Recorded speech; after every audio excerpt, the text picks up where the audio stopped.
it's this great kind of relief and excitement getting the music out and then letting everybody kind of digest it, which again takes time. And now I'm at a point where I can play this music live and everybody knows it, which is really the greatest feeling. It's very exciting.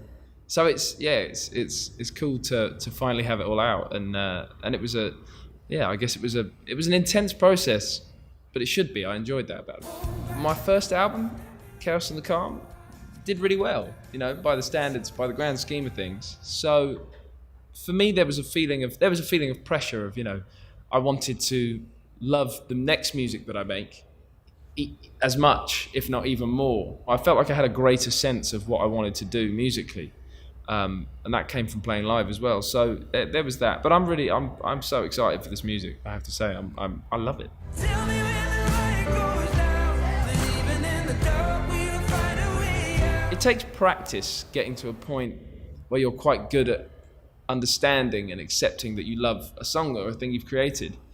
Because in the beginning, you just want to be able to create and say, I did this. It's a whole different mindset and experience getting to the point where you can say, check this out, I think it's brilliant, which is a big thing to say. So you have to learn how to truly kind of find out what you love and learn how to be very honest with yourself.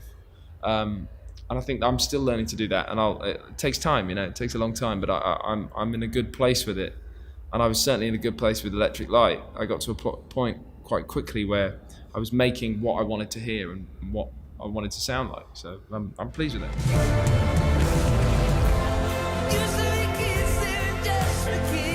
For me, it was quite a list of people. It was David Bowie and Prince. It was Blondie. It was The Strokes. It was Frank Ocean. It was LCD Sound System.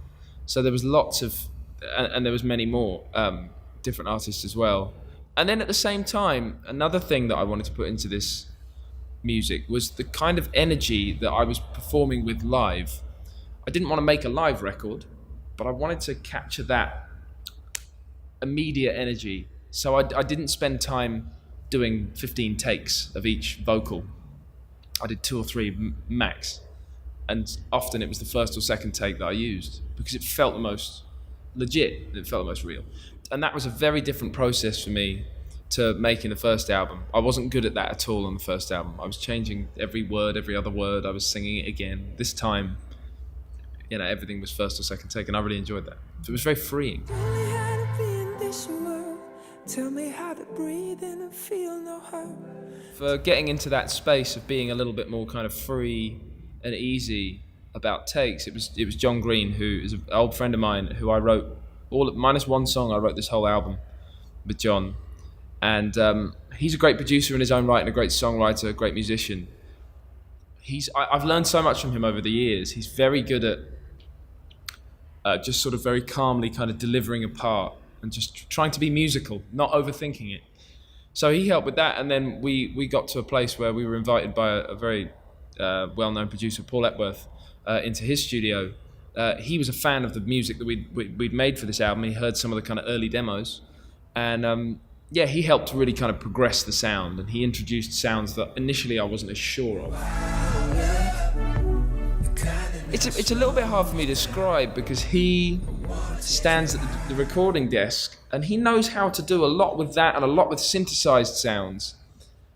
These are things, the sounds he was getting, I loved. Some of them are very atmospheric, kind of pads of different sound across the whole track.